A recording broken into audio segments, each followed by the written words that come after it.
तो एबे प्रधानमंत्री किसान योजना नहीं आसी गोटे बहुत ही बड़ अपडेट। जदि आपणकर ना प्रधानमंत्री किसान योजना रे अच्छी किंबा नाही तेबे आपणक पई आज रो वीडियोटी निहाती भाबे इम्पोर्टेंट रहिबो। तो कौन आसी अपडेट आज रो वीडियो रे मु जणाई देबी। जानिबा पई वीडियोटी को बिना स्किप रे शेष पर्यंत देखंतु। वीडियोटी पसंद आसिले वीडियो को लाइक करी आम चैनल को सब्सक्राइब करिवे एवं पाखरे थिबा बेल आइकन को प्रेस करी रखिबे। जदि आपण जणे पीएम किसान योजनार हिताधिकारी तेबे आज वीडियोटी आपणक पई निहाती भाबे जरूरी हेबो। कारण एभली एक योजना रे एक लाभ होउछु जे जो माने कामी हिसाब रे योजनार फायदा उठाउछंती।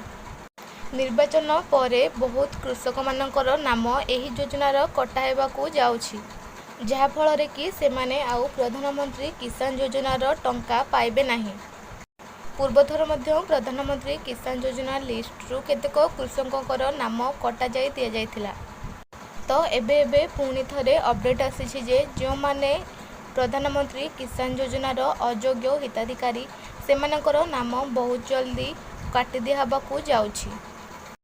प्रधानमंत्री किसान सम्मान निधि योजना सरकारकर एक उच्चाभिलाषी योजना, जहाकू निजे प्रधानमंत्री तदारक करुछंती।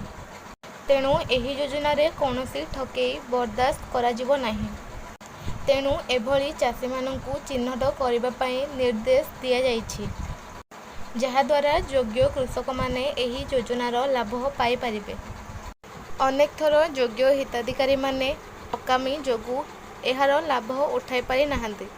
कारण अयोग्य हिताधिकारी माने एही योजनार अଯଥା लाभ उठाउछंती।